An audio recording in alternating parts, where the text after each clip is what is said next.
Silêncio Mortal, de Vanda Beach. Aquele janeiro abrasador de 1965 revelou uma praia serena que ocultava profundos perigos. Marianne e Christine caminhavam entre dunas vastas, enquanto o vento distorcia cada respiração. A ausência de sons humanos criava uma atmosfera inquietante, como um vazio prestes a se romper. Poucos imaginavam que naquele silêncio rígido surgiria um dos crimes mais perturbadores da Austrália. A praia parecia imóvel, mas carregava sombras antigas que engoliam passos sem deixar testemunhas. Quando as meninas avançaram em direção às dunas, o vento forte apagou qualquer vestígio de alerta. O agressor aproximou-se sem deixar pegadas nítidas, ocultado pela areia solta e pelo ar turbulento. A violência que se seguiu ocorreu num intervalo impossível, entre minutos que ninguém testemunhou. O caso se tornaria um labirinto de suposições, marcado por silêncios e detalhes que jamais fecharam. E naquela tarde quente, o mar devolveu à costa apenas dúvidas, lacunas e uma verdade irrecuperável. Antes de começarmos, já deixe o seu like e inscreva-se no canal. Então, vamos para a história. O dia começou com sol intenso, mas as meninas seguiam despreocupadas rumo à areia clara. Marianne mantinha o ritmo à frente, enquanto Christine observava o mar ondular em silêncio. Os irmãos mais novos brincavam sem pressa, ignorando a tensão discreta no ar abafado. A praia parecia acolhedora, mas exibia um vazio estranho que destoava do movimento típico. Nenhum sinal indicava que passos ocultos seguiam o grupo desde o início da caminhada. O vento soprava constante, criando longas trilhas móveis que apagavam marcas recentes no solo. Testemunhas afirmaram terem visto as meninas se afastarem para uma área isolada de dunas. A areia fria sob os pés contrastava com o calor do dia, sugerindo uma mudança súbita no clima. A distância crescente entre elas e o restante da praia instaurava um silêncio desconfortável. Ninguém imaginava que cada metro percorrido aproximava as duas de um encontro irreversível. A duna maior projetava sombra incomum, como se escondesse algo preso entre suas camadas. O vento abafava qualquer ruído, produzindo um zumbido constante que distorcia a percepção. A sensação de observação intensa surgia e desaparecia como lampejos sem explicação lógica. Marianne olhou para trás por um instante, inquieta com algo que não soube descrever. As duas seguiram adiante, incapazes de perceber que já não estavam sozinhas naquele trecho. Quando alcançaram a área mais remota, a temperatura caiu levemente de forma anormal e súbita. Christine parou por um momento, observando marcas tortuosas que não lembravam pegadas comuns.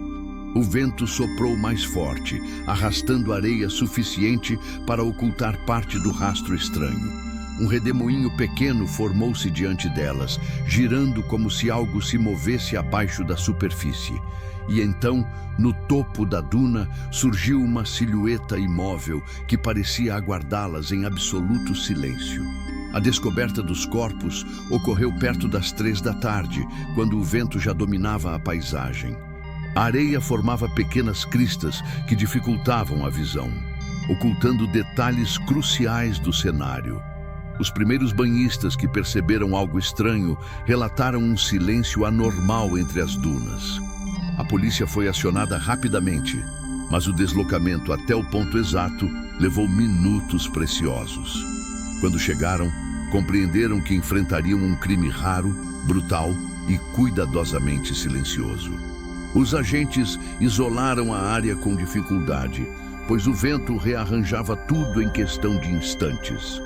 As marcas ao redor dos corpos revelavam sinais de luta, mas eram parcialmente distorcidas e frágeis. A dinâmica do ataque parecia rápida e precisa, executada por alguém acostumado a agir sem hesitação. As meninas aparentavam ter tentado correr em direções opostas, buscando confundir o agressor.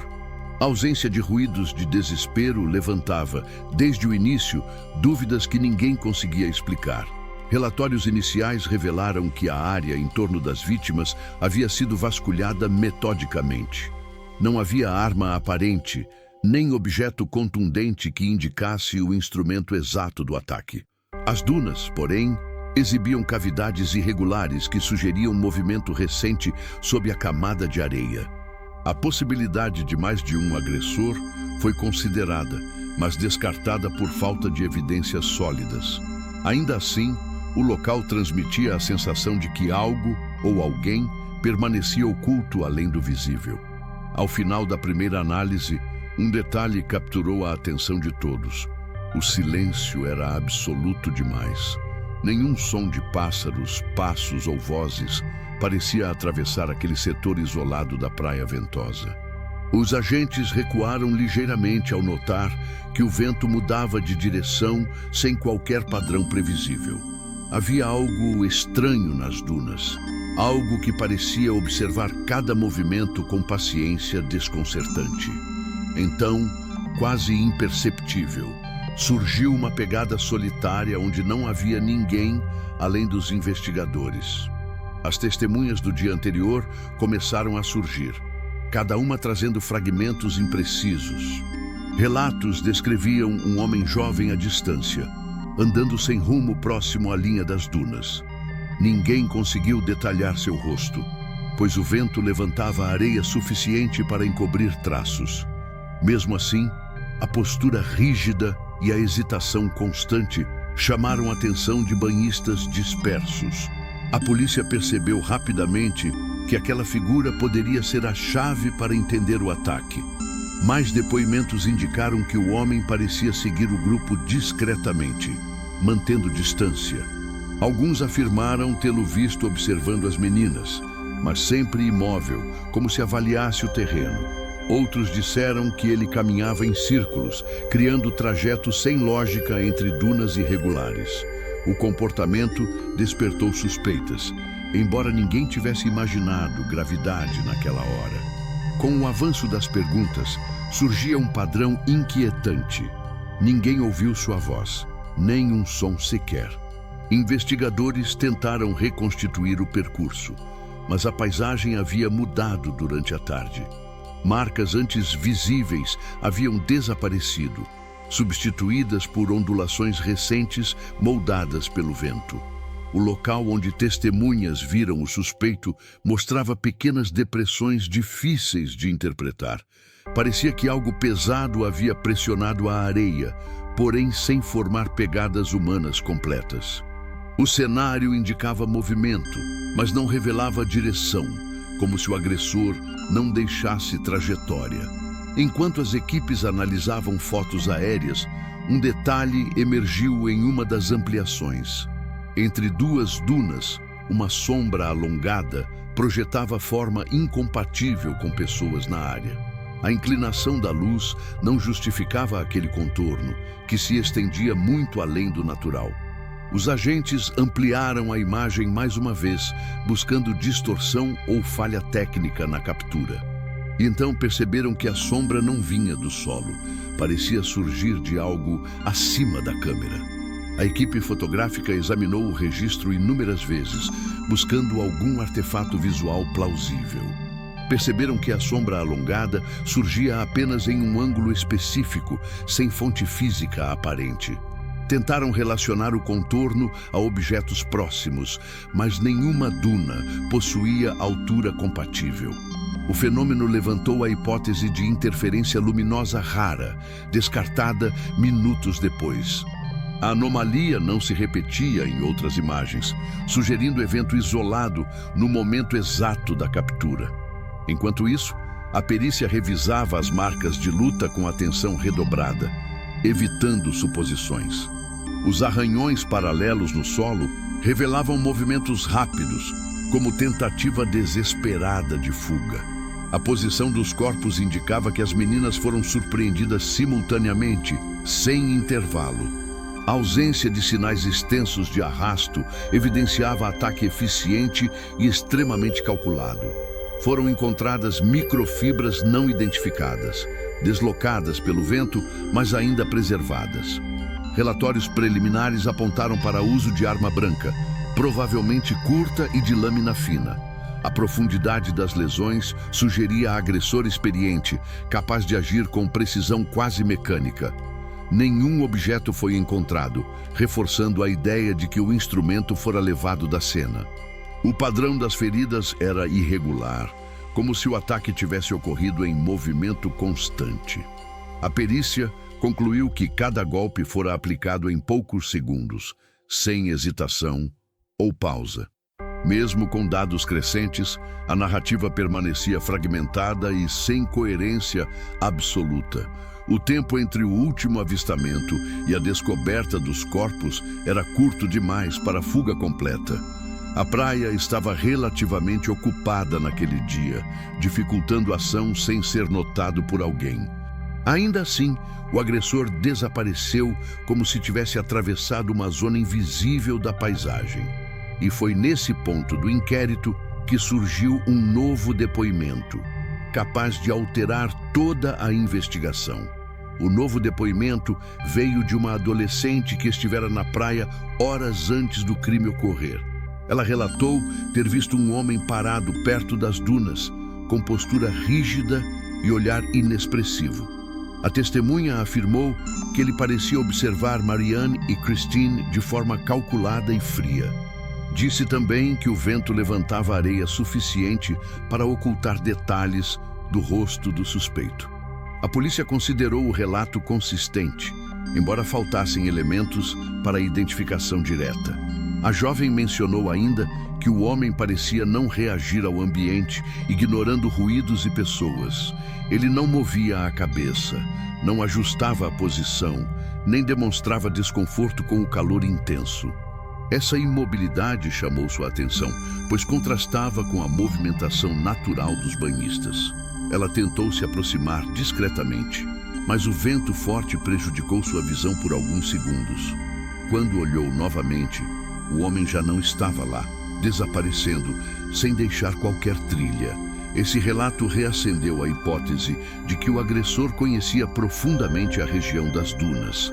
A perícia já sugeria deslocamento rápido, mas o depoimento reforçava a precisão quase estratégica. A ideia de um predador oportunista começou a ganhar força entre investigadores mais experientes. A polícia revisitou a área descrita pela testemunha, buscando indícios ignorados anteriormente. Encontraram apenas pequenas depressões no solo, sem forma clara, possivelmente recentes demais. Ao final da nova varredura, um perito detectou algo peculiar sob uma fina camada de areia. Era uma marca alongada, curva e profunda, impossível de associar a ferramentas comuns. O formato sugeria movimento brusco, como se algo tivesse deslizado lateralmente pelo terreno. A curvatura abrupta parecia indicar direção específica, mas terminava repentinamente no vazio. Quando os agentes seguiram o ponto final do sulco, perceberam que ele surgia sob uma sombra humana inexistente. Os investigadores passaram horas analisando o sulco incomum, tentando classificá-lo tecnicamente. A profundidade irregular indicava força aplicada de modo lateral, sem padrão comum a ferramentas. Especialistas em rastreamento sugeriram que o movimento fora rápido, quase instantâneo. A curvatura observada parecia apontar para mudança brusca de direção em curto intervalo. Ainda assim, não havia pegadas humanas próximas, tornando o achado ainda mais desconcertante. A equipe decidiu mapear a topografia das dunas, comparando áreas deslocadas pelo vento recente. Notaram que alguns trechos apresentavam depressões circulares, como marcas de impacto vertical. Esses pontos eram simétricos, mas não se assemelhavam a pegadas, tampouco a marcas de animais. O fenômeno sugeria deslocamento incomum, como se o agressor evitasse contato pleno com o solo. Essa possibilidade alimentou teorias internas que nenhum investigador ousou registrar oficialmente. Enquanto isso, depoimentos novos surgiam, muitos contradizendo detalhes já considerados sólidos. Alguns afirmavam ter visto as meninas conversando com alguém não identificado minutos antes. Outros diziam que elas pareciam apressadas, como se tentassem se afastar de uma figura insistente. Várias versões incluíam menção ao vento, que distorcia vozes e dificultava reconhecer silhuetas. A cada relato, a cronologia ficava mais fragmentada, criando brechas impossíveis de conciliar. Diante da falta de coerência, a polícia revisitou horários com precisão, analisando deslocamentos. Determinaram que o período entre o último avistamento e o crime era reduzido demais para a fuga. Concluíram que o agressor conhecia muito bem aquele trecho remoto, facilitando a aproximação furtiva. A dinâmica sugeria ação rápida e calculada, sem improviso, sustentada por algum tipo de método. Apesar disso, nenhum suspeito conhecido possuía habilidades compatíveis com tamanha precisão. A imprensa começou a pressionar por respostas, tornando o caso um foco nacional imediato. Repórteres invadiram a região, capturando imagens das dunas antes que novas mudanças ocorressem. Fotografias aéreas mostravam padrões incomuns, como sulcos paralelos em áreas pouco acessíveis. Esses registros levantaram questionamentos sobre deslocamentos que não combinavam com pegadas humanas. A opinião pública exigia um culpado, enquanto a polícia reconhecia lacunas que não sabia preencher. Com a pressão, especialistas externos foram chamados para avaliar as evidências coletadas. Geólogos analisaram a consistência da areia e descartaram fenômenos naturais para certas marcas. Peritos criminais revisaram todas as descrições sobre o suspeito, buscando padrão psicológico. A conclusão preliminar apontava comportamento metódico, oportunista e atento aos arredores. Ainda assim, faltavam elementos essenciais que ligassem o indivíduo a movimentos tão anômalos. Novos depoimentos continuaram chegando, muitos repletos de detalhes subjetivos ou distorcidos. Alguns afirmaram ter visto o suspeito agachado entre dunas, como se escondesse algo no solo. Outros mencionaram brilho metálico refletindo brevemente na areia, sem identificar a fonte real. Havia quem relatasse sensação estranha ao passar perto, como mudança abrupta na temperatura local. Essas versões alimentavam teorias paralelas, tornando cada pista mais enigmática do que conclusiva. Durante uma nova análise fotográfica, um agente notou contorno incomum ao fundo de uma imagem. Era uma forma alta e rígida, parcialmente distorcida, quase confundida com a sombra de uma duna. O contraste surgia apenas em um intervalo específico, como se estivesse preso entre camadas de luz. Nenhuma pessoa deveria estar naquele ponto no momento da captura. Segundo todos os depoimentos, ao ampliar a foto, revelou-se algo inquietante. A figura não possuía cabeça, apenas um vazio escuro. A figura sem cabeça observada na fotografia foi submetida a análises extensas por especialistas. Técnicos em imagem descartaram falha na câmera, pois não havia distorção coerente com defeitos. A luz incidente no momento da captura também não explicava a ausência completa de contornos. A hipótese de interferência atmosférica foi avaliada, mas não existiam registros semelhantes na região. O fenômeno permaneceu sem explicação plausível, ampliando dúvidas internas sobre o ocorrido. A polícia decidiu comparar todas as fotos tiradas naquele dia para detectar padrões recorrentes. Descobriram pequenas anomalias luminosas aparecendo em diferentes trechos das dunas ao longo da tarde. Esses pontos surgiam de forma irregular, como micropulsos de luz refletida em algo não identificado. Nenhum dos presentes relatou ter visto reflexos tão nítidos, contradizendo o registro fotográfico. A equipe concluiu que havia elementos no ambiente que escapavam à percepção humana direta. Ao revisitar depoimentos, um novo padrão emergiu com clareza inesperada entre as falas. Várias pessoas mencionaram sensação de presença, como se alguém estivesse parado atrás delas.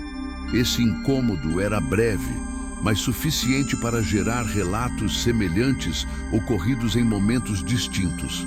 A sensação não era acompanhada de ruídos, passos ou deslocamentos tangíveis na areia.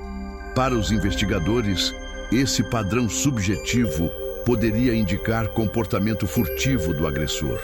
Peritos forenses aprofundaram a reconstrução temporal usando mapas topográficos atualizados.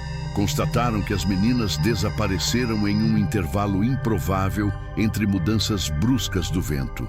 Essa coincidência reforçou a teoria de abordagem silenciosa, possivelmente facilitada pelo ambiente. O agressor teria aproveitado calmarias momentâneas entre rajadas para agir sem ser percebido. Mesmo com avanços na análise, o caso continuava repleto de lacunas impossíveis de preencher tecnicamente. Os investigadores começaram a considerar a possibilidade de que o suspeito conhecia as marés locais. Mapearam variações do vento ao longo de semanas, constatando padrões úteis para ocultar movimentos. Essa análise sugeriu que o agressor atuava com precisão incomum, aproveitando ruídos naturais. O silêncio repentino em alguns trechos tornava certos pontos perfeitos para a aproximação furtiva. Com isso, a investigação inclinou-se a um perfil mais calculista do que impulsivo ou oportunista. A equipe também revisou antigos incidentes ocorridos na mesma faixa de praia anos antes. Registros apontavam desaparecimentos breves e relatos de perseguição sem desfecho claro. Em diversos depoimentos, vítimas declaravam sensação de serem observadas por alguém invisível. Outras mencionavam ver figura rígida ao longe que desaparecia assim que desviavam o olhar. Esses casos nunca foram solucionados, mas apresentavam similaridades desconfortantes com Vanda Beach. Com o cruzamento de informações, um padrão geográfico preocupante começou a emergir. Áreas mais isoladas das dunas exibiam acontecimentos repetitivos envolvendo silêncio anormal. Mapas policiais mostravam regiões onde testemunhas descreviam distorções breves na paisagem. Alguns afirmavam que sombras pareciam se mover em direções opostas ao vento predominante. Tais relatos, antes ignorados, agora ganhavam peso com as evidências fotográficas recentes. Durante a última análise noturna no local, um agente registrou algo que paralisou toda a equipe. Ele descreveu uma sombra subindo a duna lentamente, sem haver qualquer figura humana presente. O contorno se alongava à medida que avançava, como se reagisse à luz de forma independente. Ao apontar lanternas, o formato não se dissipou. Ao contrário, intensificou-se na areia iluminada. E então, a sombra virou o rosto para eles, apesar de não possuir cabeça, como se enxergasse quem a observava. A equipe forense recolheu amostras da área onde a sombra fora registrada pela última vez. A areia apresentava compactação irregular, incompatível com deslocamento humano tradicional.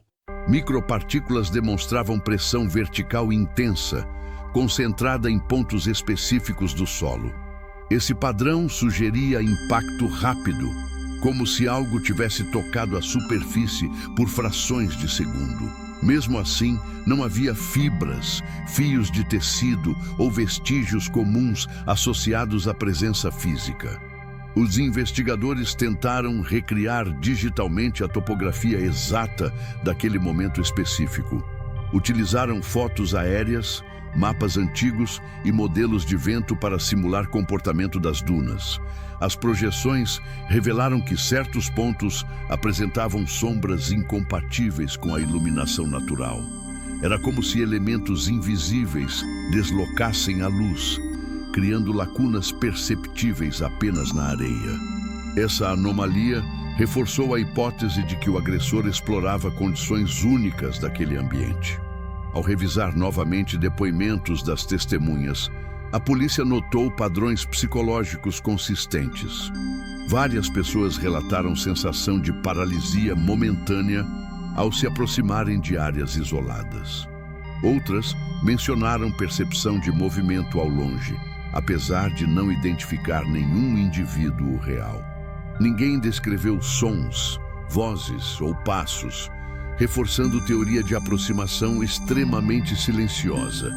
Essa soma de percepções sugeria presença que se manifestava mais como ausência do que como figura.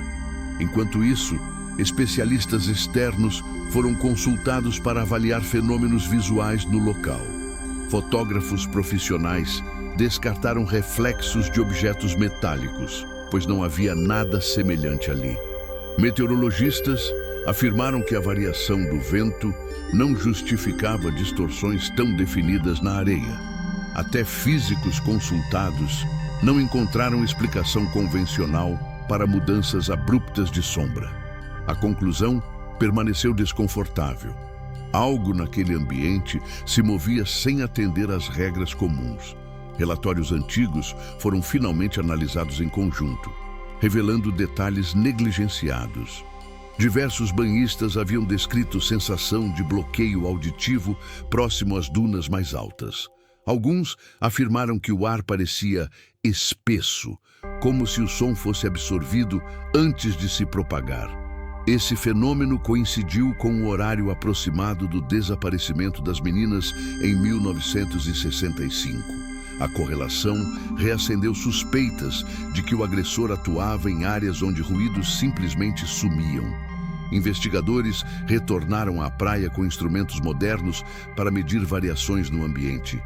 Filtros acústicos registraram microflutuações incomuns, formando zonas de silêncio concentrado.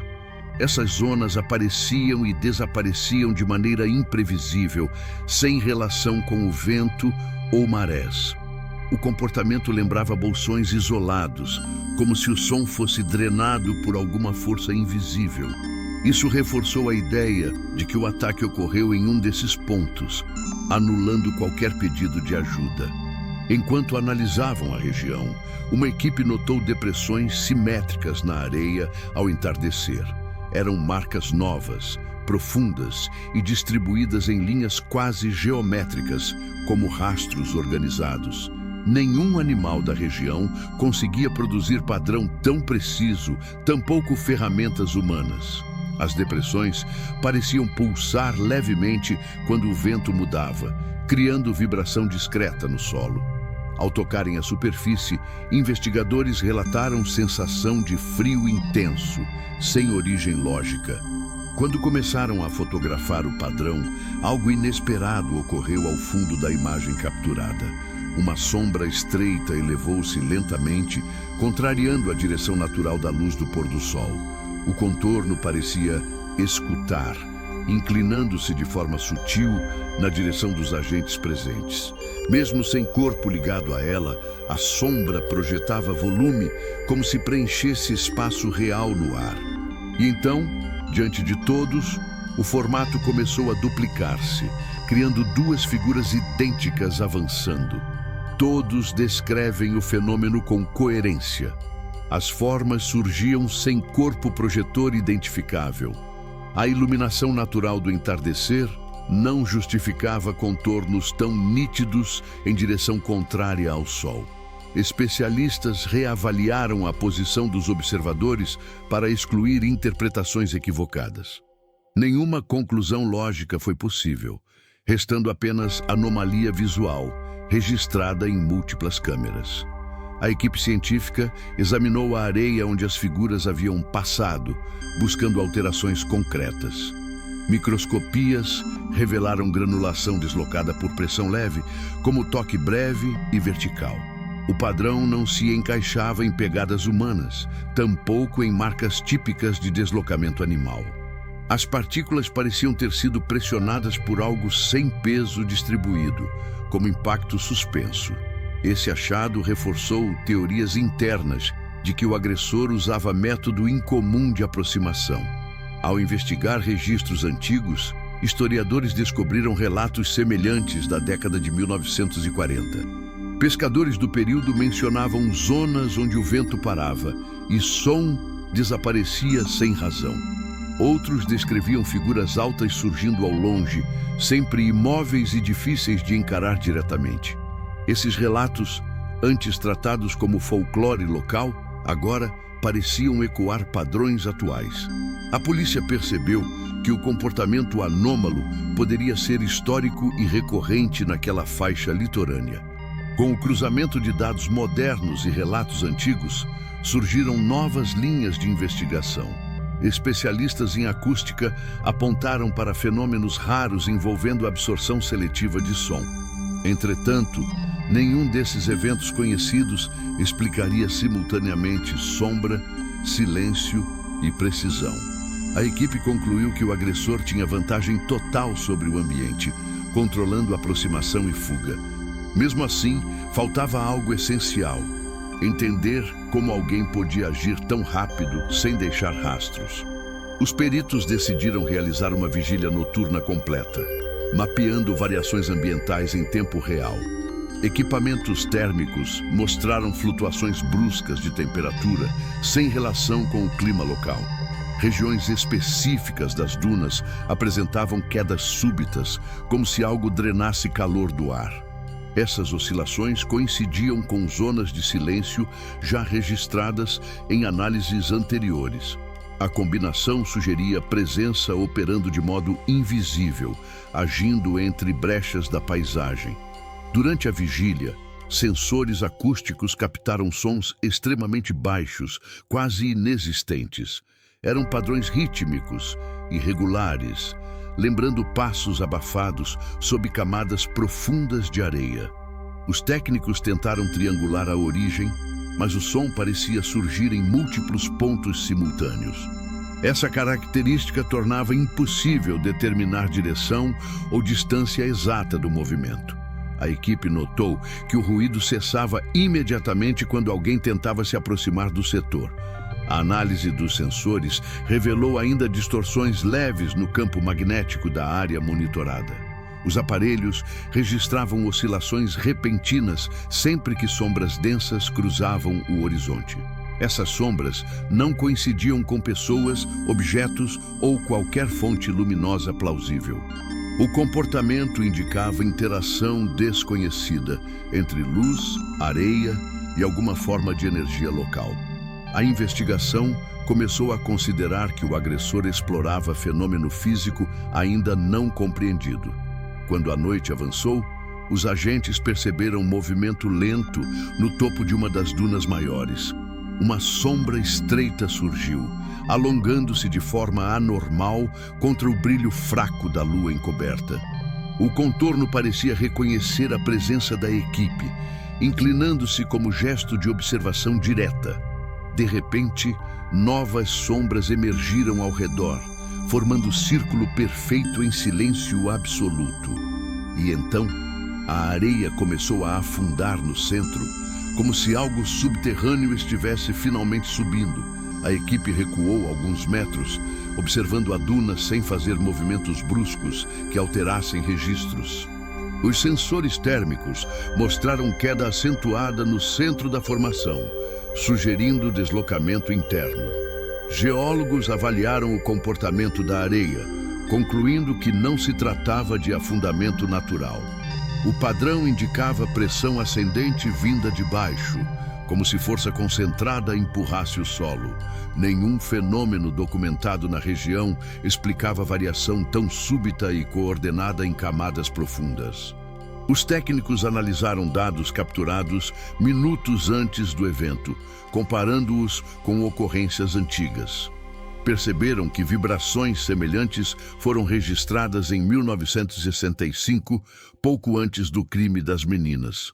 Essas vibrações, embora discretas, mostravam um ritmo quase orgânico, lembrando pulsação irregular. Esse paralelo levantou a hipótese de que o agressor agia em momentos específicos de instabilidade. A sincronização entre silêncio, queda térmica e vibração aproximava-se de padrão cíclico nunca mapeado. Ao correlacionar relatos antigos, observaram que pescadores descreviam tremores sutis sob a areia. Esses registros coincidiram com períodos de desaparecimentos breves na mesma faixa litorânea. A equipe concluiu que o fenômeno não era isolado e possivelmente ocorria há décadas sem registro formal. As zonas de silêncio identificadas sugeriam campo de interferência, capaz de ocultar deslocamentos. Isso explicava ataques rápidos, ausência de rastros e sumiço instantâneo do agressor após agir. Com base nos novos achados, a polícia desenvolveu o modelo teórico de atuação do suspeito desconhecido. Concluíram que ele explorava instabilidades naturais invisíveis, amplificadas por condições climáticas. Essa combinação gerava ambiente perfeito para aproximações silenciosas e desaparecimentos imediatos. A precisão sugeria agressor que conhecia profundamente cada variação das dunas e seus comportamentos. Faltava apenas uma questão essencial: determinar se o fenômeno era natural, humano ou algo além disso.